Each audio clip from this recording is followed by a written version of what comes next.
From the heart of Hawkeye Nation comes the show that dissects the plays, debates the calls, and celebrates the victories.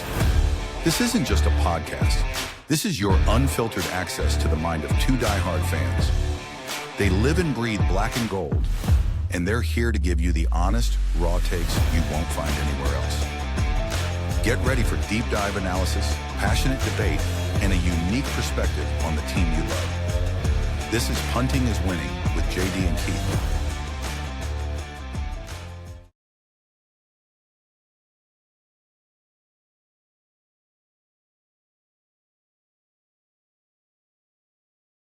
Welcome back, Hawkeye fans, to another episode of Punting is Winning, your all Iowa podcast.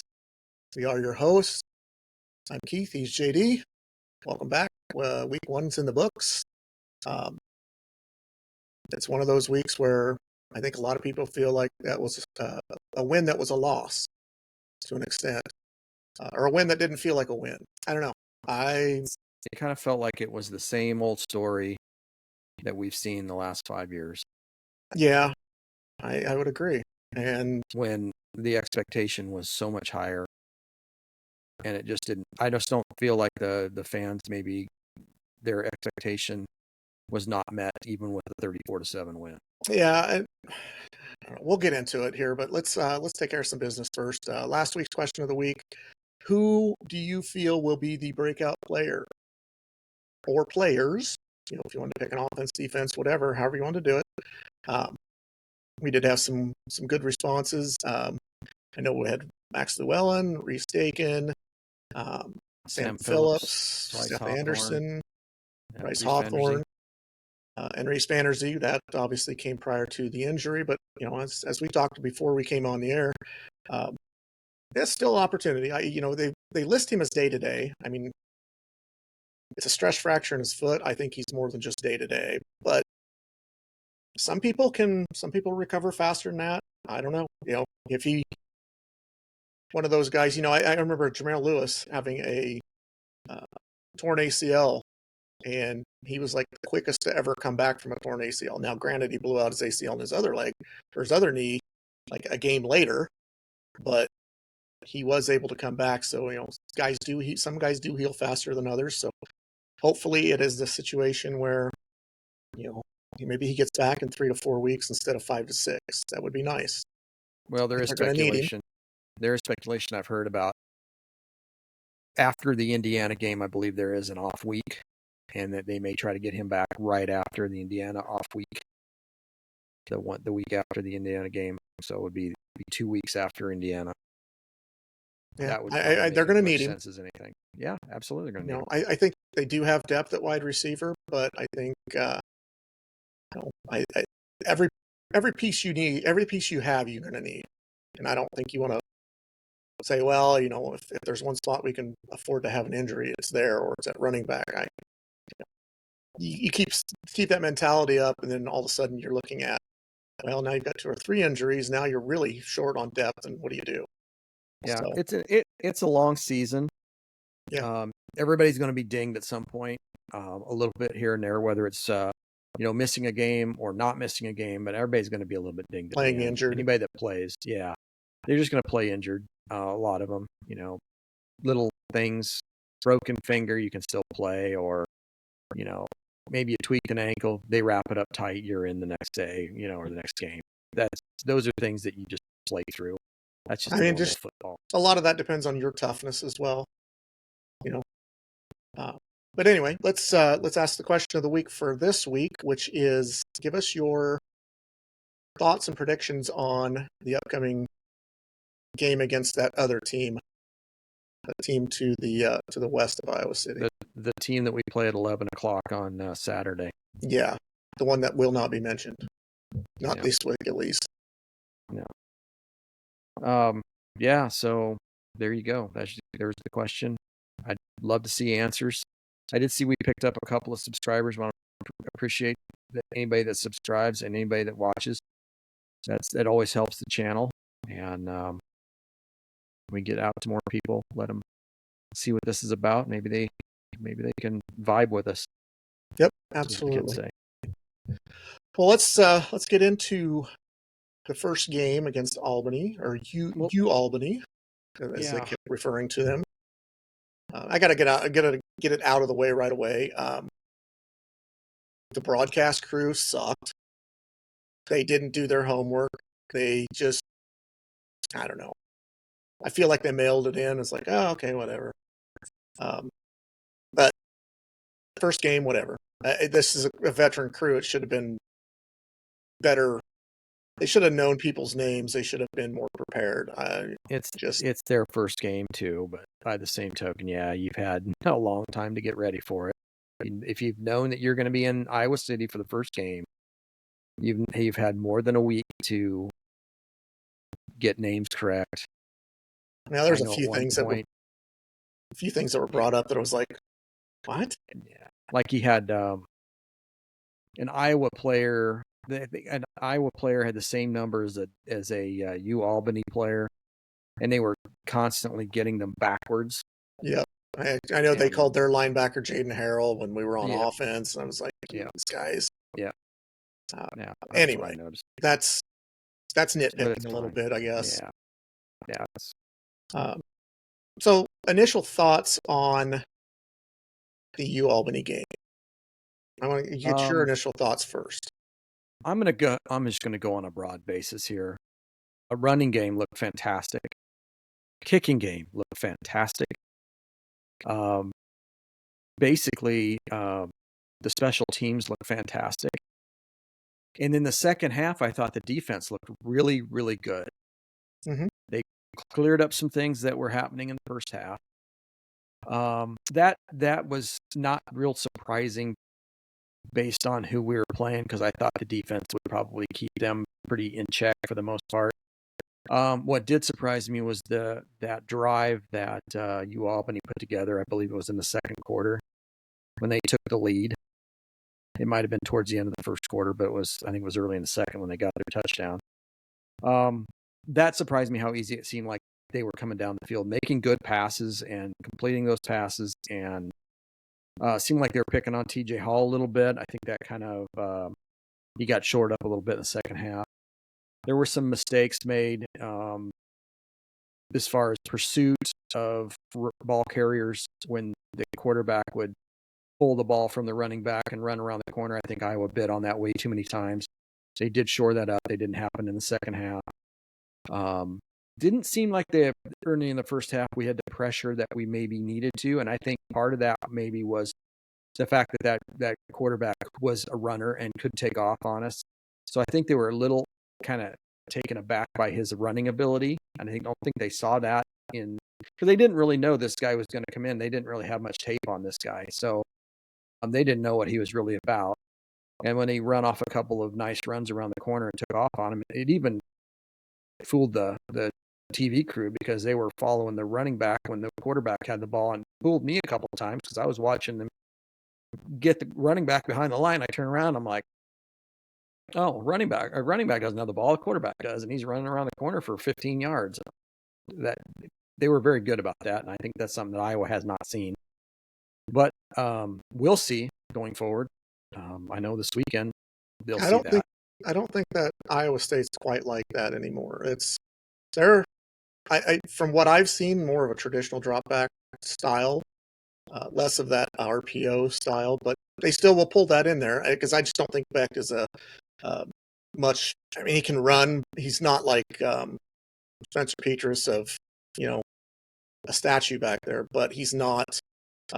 He's not Michael Vick by any means either. Right. The thing that I guess, if we're going to be nitpicky about things, and I'm not really being nitpicky, I think this is a valid concern. The passing game was atrocious, to say the least.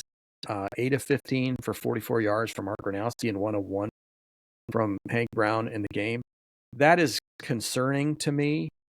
And I'll say the reason why. The reason why it's concerning is because, the fan base expected this guy to come in, all the accolades, 49 wins, now 50 wins, 2 FCS championships. You expected more. And they're facing an FCS team. It's not like they were playing, number 2 Ohio State or Penn State or anybody like that. This was not a team that was going to provide you a real challenge. So to go out and start throwing the ball around and throwing it into the ground on a wide open receiver in the end zone and throwing it, bouncing it to him, and a couple of, the alley-oop throw to TJ Washington went over his head. And then that pass out into the flat, I don't know if it was Seth Anderson or somebody was out there, and that wasn't even close. Those are concerns for me.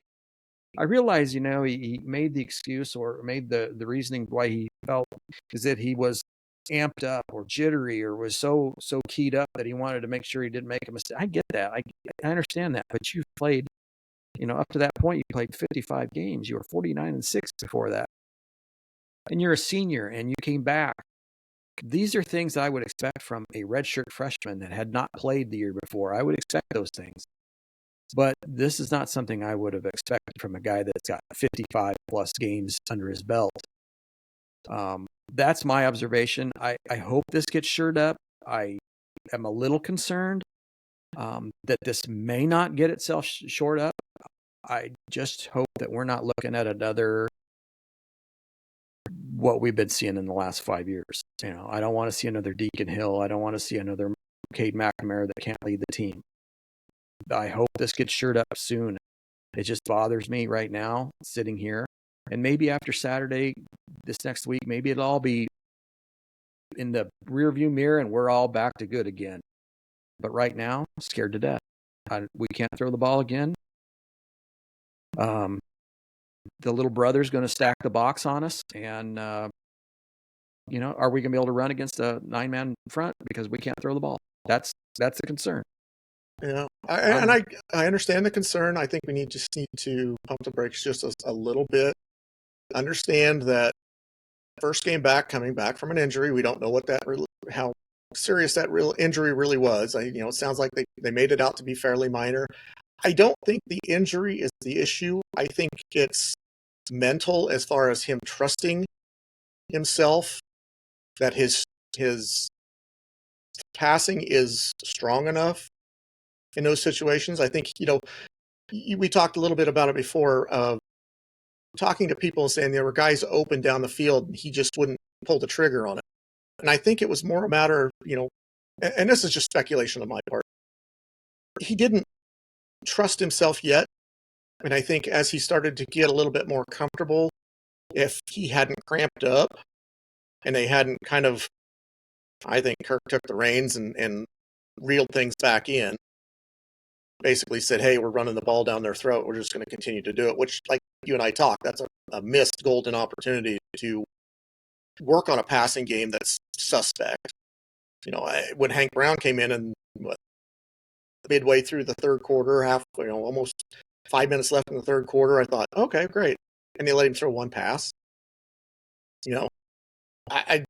That's missed opportunities. And I don't think that was Tim Lester. I think that's Kirk Ferentz stepping in and saying, number one, I'm not going to rub it in because he's never going to be that kind of coach, which, like it or not, that's the way it's going to be. You just have to accept it. But, he's lost his starting running back. His starting quarterback cramped up, assumedly cramped up. You didn't, at that point in time, you don't know if it's a little bit more of is it just cramps? Is it cramps with a little bit of a calf muscle pull or a hamstring pull that you don't want to aggravate even more? You're just kind of at that mood of just run the ball and get us out of here. Let's bleed the clock. Let's go on to the next game. Okay, whether we like that or not, that's a formula that's won a lot of games. I think the expectations on the passing game need to be tempered just a little bit anyway. I think people thought he was going to come in and throw for 300 yards a game. That's not even his style anyway. He didn't do that at South Dakota State. And I think if anybody thinks that's what was going to, they were expecting that to happen, that's ludicrous. However, 150 yards would not be out of the realm. 44 yards is not going to cut it. 44 yards is not going to cut it against anybody. I mean, you can survive a UAlbany or a UMass game throwing for 44 yards. You're not going to survive a game against Rutgers even throwing for 44 yards. So you got to get that figured out. I think that will get figured out. I'm not as concerned as you are at this point. I'm just Not because I don't think that there's cause for concern. I just want to give it a couple of games before I make that judgment of, yeah, this is a failed experiment. I don't want to say, how many times have you started a new job and the first week you just look like you're lost, even though you know what you're doing. You look lost because it's foreign to you in a sense, and then by the second or third week you're like, oh yeah, this is the same thing I've been doing all my life. I just need to relax. So I'm going to give him a couple of weeks. Like I said, if we're sitting here next week talking about this and saying, well, he passed for, well, he improved. He passed for 55 yards this time, but that's not going to cut it. I think you got to start thinking of, okay, are we not utilizing his strengths? Does he just not have those strengths? Are we throwing the wrong QB out there? Those are fair questions to ask at that point. But for right now, again, the game plan was going to be vanilla anyway, because it's an FCS team. It's a not very good FCS team. It's also an FCS team that you really didn't know what to expect with a first-year coach and several new players. So you don't have any film on them. I mean, yeah, I get it. You're an FBS team. You should be throttling them anyway. You think about the way Iowa plays football. Style, 34-7 is about the equivalency of about a 55-0. Really, I mean, because of limited possessions. You're not going to score 50 points unless you get turnovers. Credit UAlbany. They didn't turn the ball over. The quarterback got the ball out of there quick. I think that, we talked about guys playing a little bit out of position on certain plays. They used a lot of motion to confuse our linebackers, who are not necessarily, I wouldn't say they're our weak spot, but they're new. So they didn't have that exposure. I saw several times where they were motioning a guy out and the middle linebacker was flowing with the motion, which opened the middle of the field wide open, and the QB would just take a step back and then run it. And he had a guaranteed 8 to 10 yards because there's nobody there. Now, again, second half, that got shored up. That got fixed. And, the ability to make those adjustments. And I think that's also the adjustment that the offense made was, hey, we're going to be able to run the ball at will. Let's just get out of here.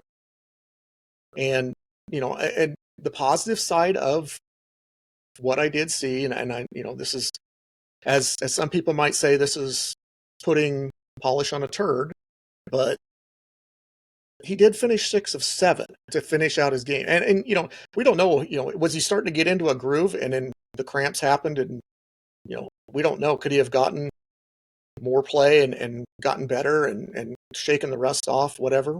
Perhaps. We won't know. I don't know. I'm reserving judgment right now. Yeah, I agree with your 6 of 7. It looked like he was starting to get a little bit more comfortable, but by the same token, those 6 of 7 were dump nothing offs. downfield. Those were nothing downfield. There was, I would feel better if he was 6 of 7 for 88 yards of those 6 completions. I'd feel a lot better about that. Down the field throws. So these were all like really short throws. The best throw I saw him throw all day was that 13-yard pass to the sidelines. Mm-hmm. I don't know if it was Seth Anderson. or no, it was Jacob Gill. Sorry, Jacob Gill. Yeah, that's who it was. And off to the side, that was the best throw I saw all day.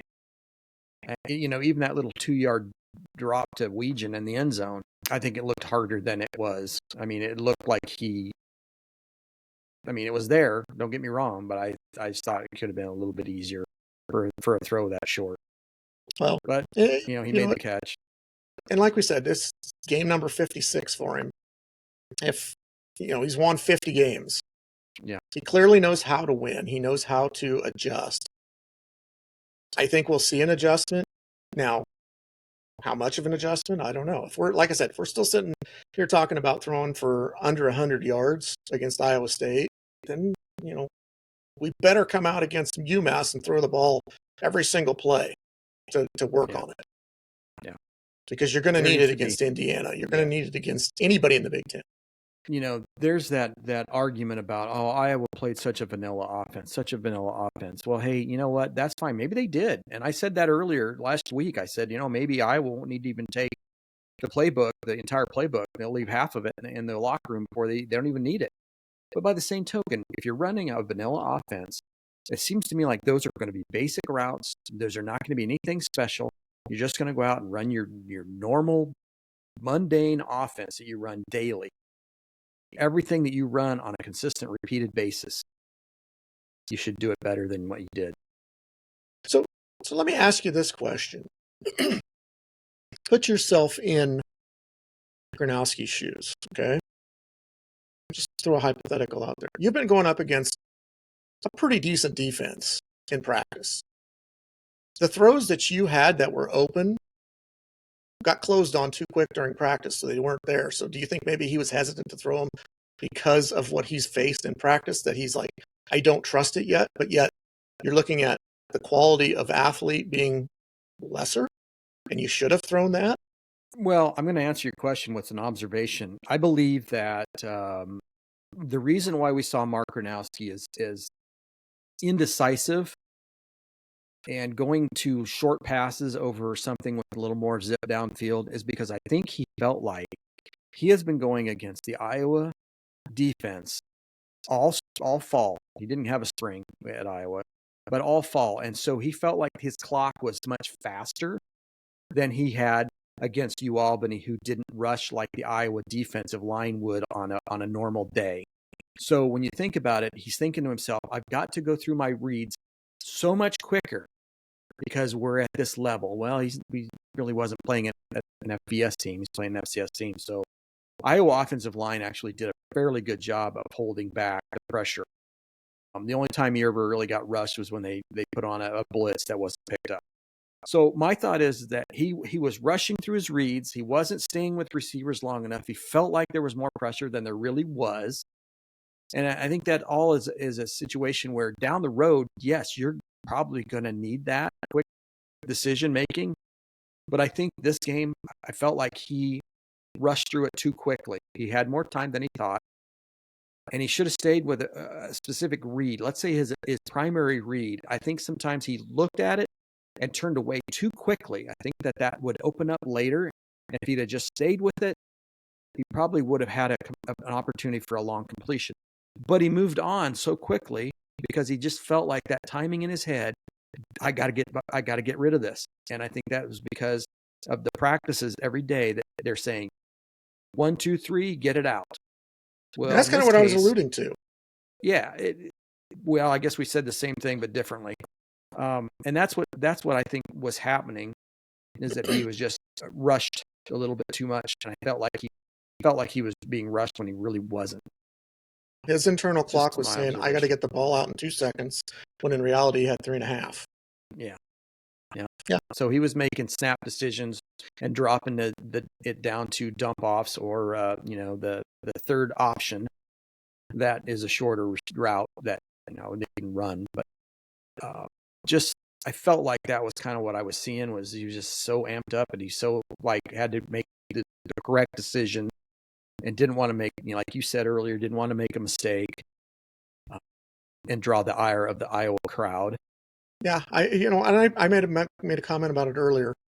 I think he feels the weight of the entire offense on his shoulders to be a miracle worker and turn it from a 130th ranked offense to a top 50 offense overnight. Well, and I just think that's unreal expectation. I mean, expect it to be better than it has been. Yes, absolutely. But I think there was so much pressure on, especially the first game, because he's trying to make that. It's always that first impression thing.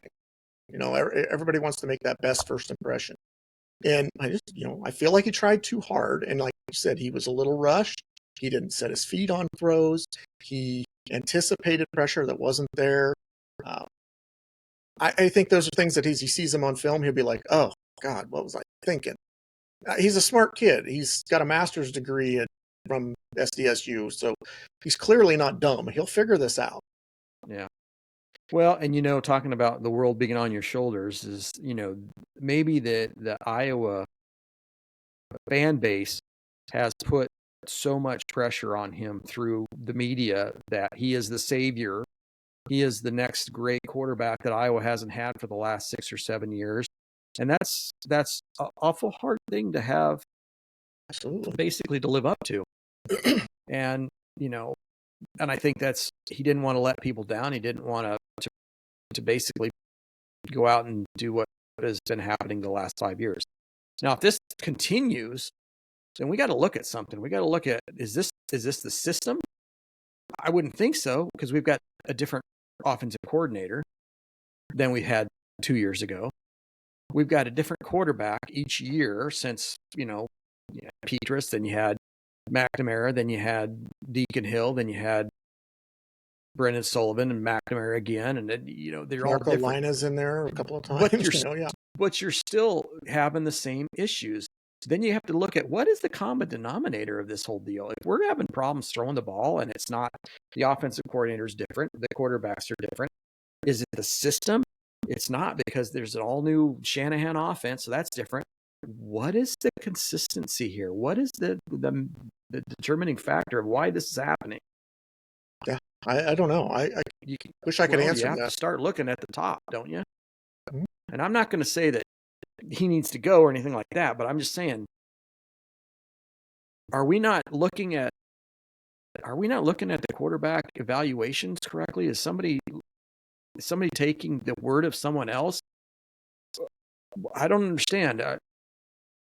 Yes, when we go out and look for a quarterback like McNamara, and he went out and spent money on McNamara, don't get me wrong. We thought at that point he was going to be the savior of the team, and he was going to lead us to the promised land, at least get us to the playoff or whatever. It didn't happen. Well, then we go out and get Mark Gronowski, first game, kind of a flop. You kind of feel like this is a river that just keeps flowing in the same direction, and we need to get that turned back around. And I'm just hoping that, granted, it was a win. I'm not unhappy with the win. I'm concerned that because the opposition is going to be so much better going forward, except for UMass, that we can't afford to have, and you said this earlier, we can't afford to have the 50-yard passing games against the Rutgers, the Indianas, the Wisconsins of the world. Running is not going to get us the wins that we want every game. We don't have a Caleb Johnson. Now, don't get me wrong, I thought Xavier Williams ran the ball really well, but that's not going to be sustainable every game. Somebody's going to say, we're going to stack the box. Iowa's going to have to throw, which is the normal defense every year against Iowa, until they prove us wrong. Because, it's like, this is elementary football. If you can throw, it opens up the run.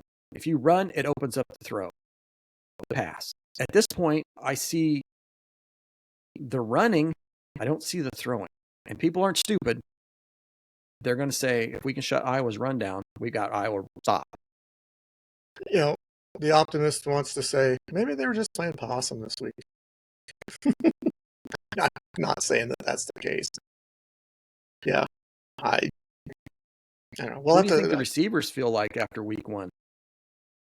I'm out there running routes and I'm not getting the ball thrown to me. Well, I will say that eight completions to 8 different receivers.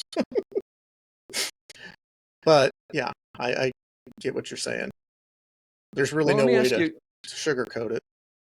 As we put this one to bed, let me ask you a question. Do you feel better about the Iowa State game now or before the season? I know it's kind of a weird question. You feel better about the Iowa State game prior to this week or now? I actually feel better about it now than I did before. Really? I know that's really a strange thing. I think there is such a thing as being overconfident. You've seen in Iowa do it before. A lot of people are saying, oh, well, this is, Iowa State's got the better team, blah, blah, blah. I don't know that I agree with that. I think Iowa has just as good athletes across the board. Yeah, there's some spots, obviously I think, as shown, you also got to, here's the other thing we got to put into perspective. Yeah, Iowa State went out and won 55-7 against South Dakota. It's also their second game in South Dakota's first. Yeah. Right. So, again, you expect them to throttle a FCS team, but you've seen, look at Iowa against in 2009, blocked 2 field goals to beat Northern Iowa, and then what? They were 10-0 at one point, or 9-0. actually, I think, before they lost. So, yeah, well, but the optimist in me says I'm just going to temper things for right now. I'm going to let things play out. I want to see, because they always say your biggest incremental improvement is between weeks 1 and 2. Let's show me. I'm going to be a Missourian today. Show me. Yeah, I agree. I was going to mention that Iowa State is on their second game, and their opponent this last week was on the first. You mentioned it. It's true. I think that does really kind of take a lot of into account because, that first game, there's always things that never go right, never end up going the way you envision them when you're going through practice.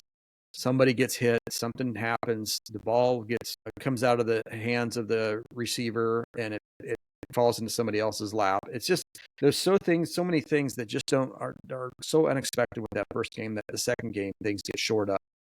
Things that are, you've got something on tape that you can say, oh, look what you did. This is not right. We need to fix this. That's where Iowa State was, where South Dakota didn't have that chance. They were in their first game, and that's important. Let's also look at as we transition into that Iowa State game. Let's look at something else. That Kansas State team that Iowa State survived against is not a very good team. That is not a good team. I don't think that if you threw that Kansas State team into the Big Ten with the 18 teams, let's just say you replace them with Northwestern. Let's just throw Northwestern out of the way. I think that's a Kansas State team that finishes about 14th or 15th. That's just not a very good team. And Iowa State survived against them. Yeah, they went and they blew out an FCS team. Honestly, by the way Iowa plays, Iowa blew out Albany. I mean, yeah, we have a different way of looking at it, but in reality, that's exactly what happened. Iowa played their game, which is run the ball, control the clock, ran for 310 yards. They knew what they went with the horses that were working. Now, granted, as we just talked about, a missed opportunity to work on some things when you've got that lead. But in retrospect, it's a win's a win. Had they worked on that, let's be devil's advocate. Had they worked on that other stuff, and they only won the game 24-7, are we feeling this? But they threw for 280 yards. Yeah, they threw for 180 yards. Let's just say, okay. But you only win 24-7. Do you feel as good about that, or as a 34-7 win? I feel better about it. Yes, I don't. Not being able to pass just frightens me to no win. I don't know. I look at things differently, I guess, and that's fine. That's why we're all individuals, and I'm sure a certain Hawk fan will be railing on me for this episode, but I'm not making excuses. I'm just reserving my judgment. Yeah. Well, the only reason I say that is because if you win 24-7, but you throw the ball and you're a balanced offense, you're a complementary football team, you run the ball, let's say, out of the 69 plays I think that Iowa ran, they ran 53 against UAlbany and threw for 16 times. They attempted 16 passes. How's that? If you're more of a balanced offense, you play more complementary, I would feel much better about 180 yards passing or 160 yards passing, and let's say 220 running. I'd feel better about that because then I say to myself, we have a running game. We have a passing game, kind of a decent passing game. At least it's something better than we've been experiencing the last 5 years. I guess I would come out of there thinking I would feel like we have a better chance winning this game coming up than we do right now, being one-dimensional. Jumping into the Iowa State game here, I also feel the pressure's all on Iowa State. There's no pressure on Iowa with this one. I agree. Iowa State's ranked. They're at home. They're 2-0. The fan base is all geeked up, thinking they're going to run the table. You go out there, the pressure is on them, 100%. Agreed with that. No question about it. That's why I say I feel better now than I did at the beginning of the year. Because honestly, I thought Iowa State was going to lose the first game. Chip on their shoulder. I thought Iowa State was going to lose the game at Kansas State over in Dublin. I didn't. So that was going to be a little bit more sense of urgency in this game. So now I think at 2-0, and Iowa looking mediocre that, we'll roll these guys. It's not a big deal. And I think that overconfidence is going to be a problem because you've seen Iowa do it before. Iowa has been the overconfident team rolling in with the little number beside their name. You think about it, the last time Iowa rolled in with a little number beside their name and Iowa State didn't, Iowa State won by what, 20? Was that 23-3? That Drew Tate year in 2006? I mean, honestly, I think this is the last time Iowa State beat Iowa by more than 10 points. Maybe. I haven't gone back through the annals of history and looked at the time. But here's the deal. I mean, if you're looking at what Vegas is talking about, Vegas is anywhere between 2.5 and 3 point favorite for Ames. I don't know. Do you feel like that's not enough? That's a pick 'em. Yeah, essentially is a pick 'em. You give them 3 points for being a home game. Yeah.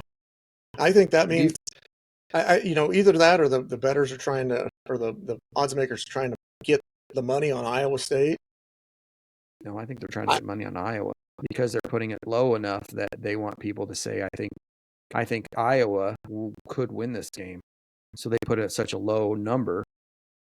I don't know. Maybe I'm looking at it wrong, but I'm not a betting person, so I don't understand the whole odds making stuff. But point being is, there's not very often that the odds makers are way off. Now, it happens. Don't get me wrong, it happens. But more often than not, they're pretty spot on with because they don't want to lose money. They know how to set those lines so that they're not losing money. So something tells me that they see something that maybe we don't. I don't know. Or maybe it's a situation where the fix is in already and we just don't know it. I don't know. Well, let me ask you this. If the over-under is 41.5, will you taking the over or the under on that? I'd take the under. I'd take the under. Absolutely. I'm not saying that I don't think Iowa State's going to put that many points on the board, and I sure don't think Iowa will. Yeah. I don't know. I don't think they're going to put. It's not going to be. It's going to be under. Now, watch it go out and be like a 44-41 like we had that Stanley Smith-Marset year. Well, you know what? I would probably feel pretty good about that. Yeah, because didn't Stanley throw for like close to 300 Even yards? If we don't win that, I'd still feel pretty good about that. Yeah. So because Iowa then is able to put up points on a ranked team at their place, that would make me feel so much better about the way that Iowa played, especially if it was an offense that was doing the scoring rather than the special teams or defense. Yeah, I agree. The thing that concerns me about this game coming up is the proficiency that the Iowa State offense had against South Dakota. Now, I agree, they're South Dakota, they're FCS, but they're also the number 5 rated FCS team. And, usually those teams are pretty decent of the top 5. But first game, of course, I understand that. But the way he went out and threw back 19 of 20, I mean, my goodness, that's hard to do against anybody. And he did it. And he made it look easy. And that's what scares me. And I realize that South Dakota's defense and Iowa's defense are going to be two completely different things. Iowa's going to play better defense, obviously. But they're just rolling right now. And that's the part that it's either going to come crashing down and Iowa's going to win this game, or they're just going to keep the train right on to running and they're going to blow Iowa out. I don't see they're not going to blow Iowa out. Well, a blowout for Iowa would be like that. 27-7. That would be a blowout. I still have a hard time seeing that. Mm-hmm. We'll see. They play the game on Saturday at 11 o'clock, everybody, and at I don't know what channel is that on. Is this on ABC or CBS? It's Fox, FS1. Oh, it's on Fox. Okay. FS1 or Fox, one of the two. It's a early game. It's the Fox Big Noon game too, so it's got to be Gus Johnson and Joel Klatt so it'd be the Fox broadcast. Okay, well, I might watch TV with it muted. But I don't know. I'd rather this game be played 5th or 6th game of the season. Take a break from conference, play Iowa State, go back to conference. Right in the middle of the season. I know people would say, "Oh, why would you do that?" But this gives Iowa a chance to get their feet wet, get their self steadied, and then play a rivalry game midway through the season, or just don't play it at all. That's my vote. I don't even want to play Iowa State. I never did want to play Iowa State. Even when we were rolling them 15 Even when straight years, and it's like it's pointless. It's like it's. I mean, how many of those recruits are we truly fighting each other for? Yeah, maybe some in-state stuff, but guys that in-state recruits, you've probably grown up either a Hawkeye or a Cyclone fan anyway. So I don't know that it really matters if, and maybe I'm crazy, but I don't know that it really matters whether Iowa and Iowa State play each other for those recruits. They're going to go to Iowa or they're going to go to Iowa State because that's who they've grown up with. Now, there are exceptions, kids that will jump to the other side because, maybe that's their only option or whatever the case may be. Iowa doesn't offer and Iowa State does, and the kid's been an Iowa fan. I can either walk on or I can take the full scholarship. These financial times, sometimes you just take the guarantee, which is the money that's there. So, yes, there are those opportunities. But from a national perspective or a regional perspective, we're very rarely going after the same guys. So that game is not a recruiting pitch for guys that are on the fence between the two. Now, again, yes, there are crossovers. I'm not saying that there are not guys that Iowa and Iowa State both recruit, but it's more few and far between. Different style athlete, different style of system, and different attitudes that you're looking for from each university. So, I don't know. That's my pitch for not wanting to play this game. It has nothing to do with, Iowa State's halfway decent, so I'm scared of them. No. I didn't want to play them when we were throttling them, in Hayden Fry's years, because it was a pointless game that meant absolutely nothing. It meant more to them. Yeah, and you're basically it's like subsidizing an FCS school because you like with basketball, you get guys, teams that come in the Maryland, Baltimore County or whatever, Maryland Eastern Shore, they're coming in for a paycheck. Back in those days, that's all that Iowa State game was a paycheck to them. We weren't getting anything out of it. We're subsidizing them. We helped build their program. Why? Yeah. So anyway. Yeah, I don't know. Anything, we'll move on here a little bit, but anything over the weekend that you saw in college football that surprised you? Granted, he was going up against Ohio State's defense, but Arch Manning sucks. He looked terrible. Yeah. I think for all the hype, he just didn't get it done. Yeah. And kind of surprised by how bad Northwestern was. Beat Alabama. Well, yeah, Northwestern was bad. Yeah, absolutely. Yeah, I'm not sold on Alabama. I'm not sold on the strength of the SEC. Sorry. No. Paul Feinbaum, you're pushing a league that doesn't have a great team at this point. I was surprised at how much I thought Michigan struggled with New Mexico. Yeah, I watched some of that game, and they did struggle. UCLA was downright brutal. They were bad. I think Utah's pretty decent, though. And I didn't think Washington looked that good. Yeah, they struggled with Colorado State, wasn't it? Is that who they played? Yeah, they struggled with them. But outside the other that, one was Miami over Notre Dame. That doesn't really surprise me. I guess I thought Notre Dame would be better than they were. I thought they struggled most of that game. They were pretty much manhandled in the trenches. Yeah, it wasn't until late that they had some heroics, but there wasn't enough to keep them out of the, kicking a field goal late to win it. This time the luck of the Irish didn't hold for them. Didn't hold up. Well, they weren't in Indiana, so they're going to use that as an excuse. It was a road game.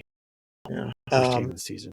Well, otherwise, I'd say for the most part, the weekend went about as expected. From a Big Ten standpoint, I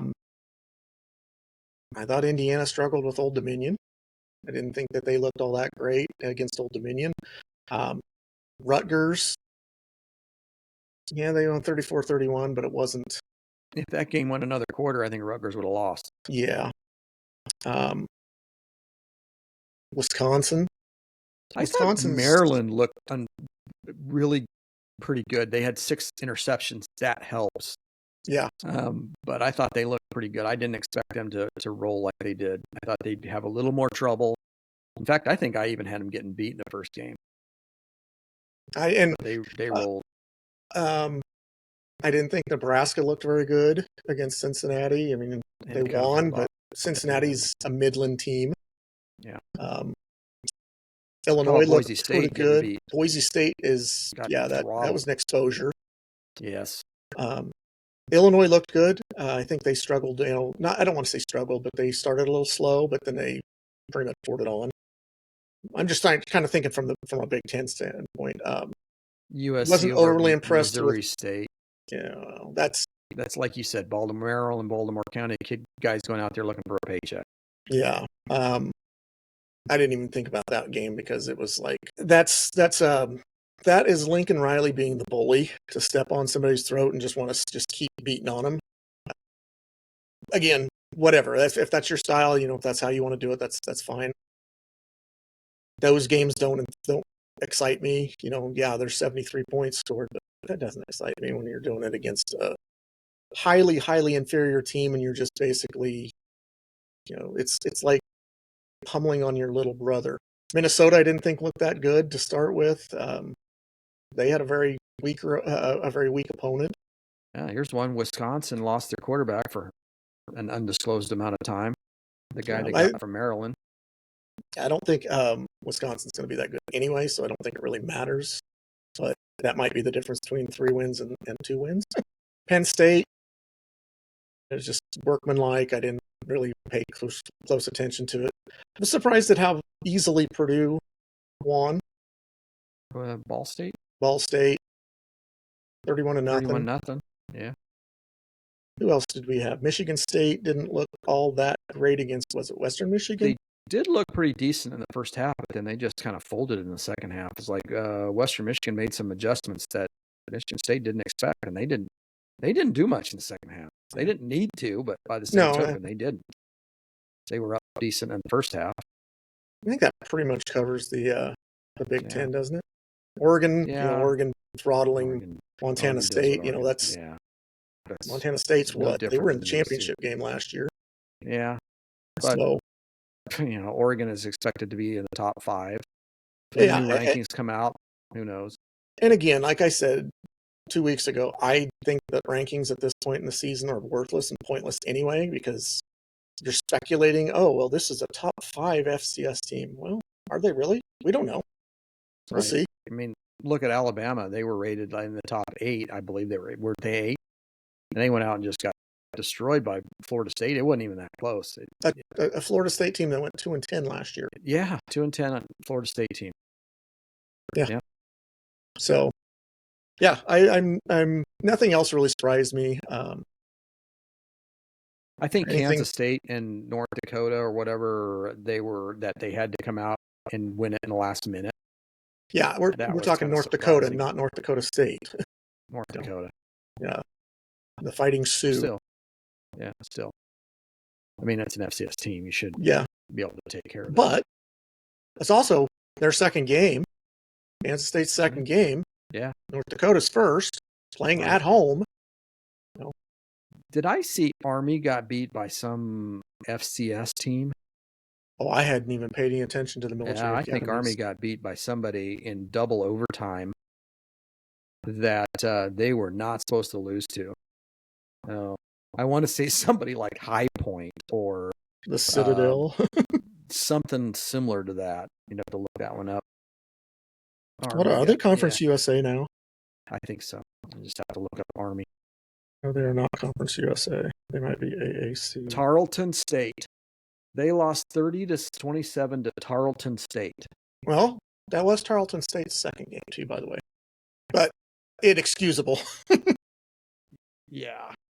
Isn't Tarleton State, is that Division II? An FCS.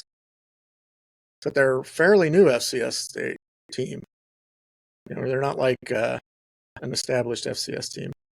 That's just one that I think looks really bad for Army to lose to Tarleton State. That's inexcusable. Yeah. You're not going to beat Navy not playing like that. And we still do have one game left tonight.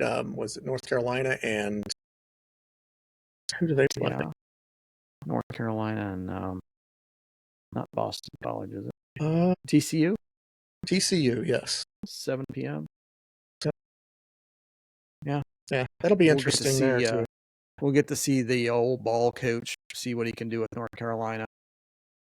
If they can win their first game. Mr. Patriot himself.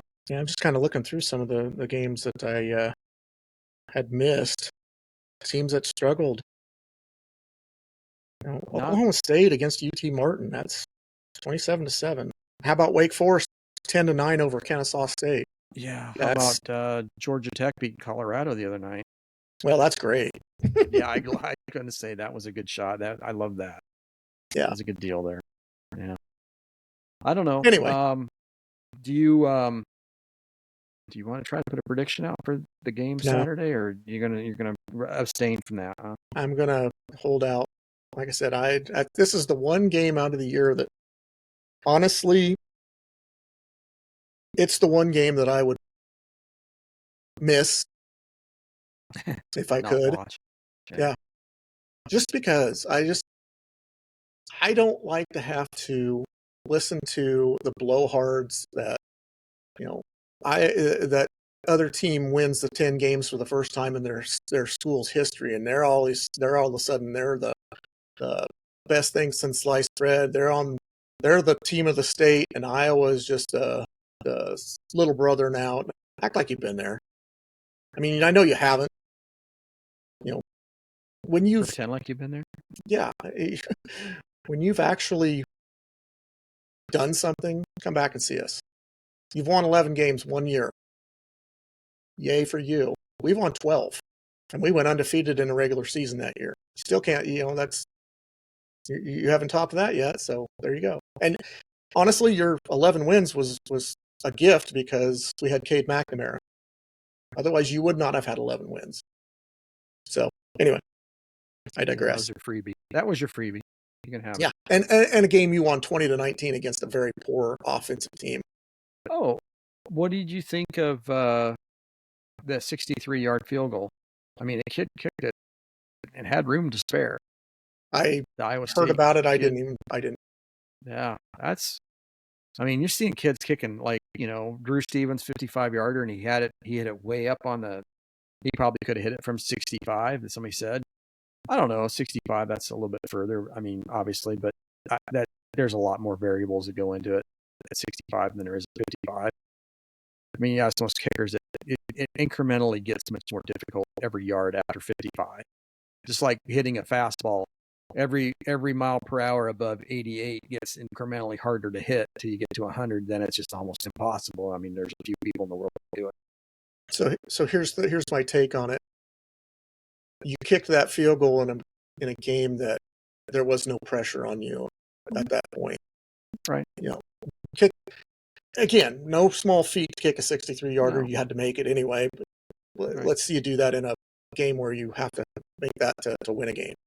But what that does is that puts that seed in the coach's head that if we're at 61 to win a game, I'm not throwing the ball down the field to try to score a touchdown. I can kick it from 61, and now I feel like I'm confident enough he can make it at 61. Yeah. If the weather conditions are correct. Yeah. That's the thing. But I think that can lull you into a false sense of security too. Yeah, he made one. He may, you might try that 10 times, and he may make 1 out of 10. Well, you happen to make that one, and now you're like, oh, well, he can do that every time. But you're also watching him every day in practice too, or at least the special teams coach is watching him. If he's kicking them consistently, then you'd be more apt to want to do that. And you go to the special teams coach and say, Kyle Conradi has been hitting 60-yard field goals in practice on a steady basis. You saw him warming up before the game. Do you feel like this is something that he could do today? Well, the wind conditions are not right for this. Maybe we need to dial it down to where should only try from like 55 and in. Or the wind conditions are perfect. There's no wind, or there's a wind to his back. He can definitely knock this in from 60. But you also got to think the farther away, the lower the trajectory, the better the defensive line is, the harder that's going to be to make. Because now you've got less time, we're talking about that internal clock that Gronowski had. It's the same thing with a kicker. You got to still be in rhythm, but you've got to speed that up a little bit because you're kicking with a lower trajectory. You should know this. You've kicked. Yeah. Now you've got a better defensive line, or maybe you've got a field goal unit that has taller guys that can get their hands up more chance of it getting blocked, and you have to take those factors in. So if I'm South Dakota and I'm watching this kid line up for the 63-yard field goal, am I thinking, is this a joke? Or am I thinking, this is legit, I need to actually rush this? Or am I thinking, if I put somebody down at the goal line, maybe I have a chance to return this and maybe make something of it? I don't think they were all that, I don't think it was like that much pressure to try to block it. Yeah. I think they were kind of looking at like, 63. What's the chances? Well, he nailed it. Yeah. So, and congrats to him. That's a feat. I mean, that is a feat. I would feel. Go ahead. I wouldn't feel as confident as in a pressure pack situation. Again, I'm not the coach. I haven't seen him in practice. Maybe he is that. Maybe he's just absolutely has a cannon for a leg. I saw him miss 2 against Kansas State and Dublin that were very, very makeable. Also, field conditions weren't exactly the same either. Still. I don't think the field conditions, I don't think the field is built for football. It's built for soccer, which is a completely different way of, I think the grass is only maybe this thick on a soccer field where it's that thick on a, but also there was more pressure on him in those games. Yeah. Yeah. But it was also rainy and nasty. And I'm not making excuses or saying that whatever, but then the kid's a good kicker, obviously. Yeah. I mean, he kicked a 53 or 54 yarder to beat us last year. I think it was 56. Yeah. So he clearly has the leg to do it. Yeah. In a stadium that you've never kicked in before. Yeah. So, well, that's all I've got. What about you? No, I don't have anything else. I don't know. I hope we get the passing game shored up. That's all at this point. I don't care if we lose. I don't want to lose, obviously. That's not my intention when I say this but I also don't care if we lose, but if we can throw the ball with some sort of efficiency and throw the ball down the field to receivers that can make catches, I would feel a lot better going forward. If we just go out and throw dump off passes, 10 yards, 5 yards, let the receiver run the rest of it, I don't think that proves anything. I don't think that improves anything. And I would have just as many questions after that as I do right now. And that's not, I think that we need to answer some questions this week. Yeah. And I don't think that not throwing is going to help. I think we will have those answers by this time next week. Right or wrong or indifferent. So, all right. Well, as usual, if you like our content, give us a thumbs up, like the content, subscribe if you're not already subscribed. Appreciate the people who have subscribed. Hope you enjoy the things that we put out. We enjoy doing it. If you want to help promote the show, there's swag out there you can purchase. Be more than happy to sign them if we run into you. I mean, I don't care. Just would enjoy to interact with everybody. So if you've got things you want to talk about, feel free to comment and let us know what you want to hear. You got anything? No. I appreciate everybody watching and commenting. Subscribe if you haven't. That's really hit the like button. Yeah, absolutely. All right, let's roll out of here and let's hope for a Hawkeye win this weekend and some improvement. Like I said, most improvement happens between weeks 1 and 2. Let's be Missourians and as I say, show me. On that, let's get out of here with the Go Hawks, and we'll catch you next week. Go Hawks. Go Hawks.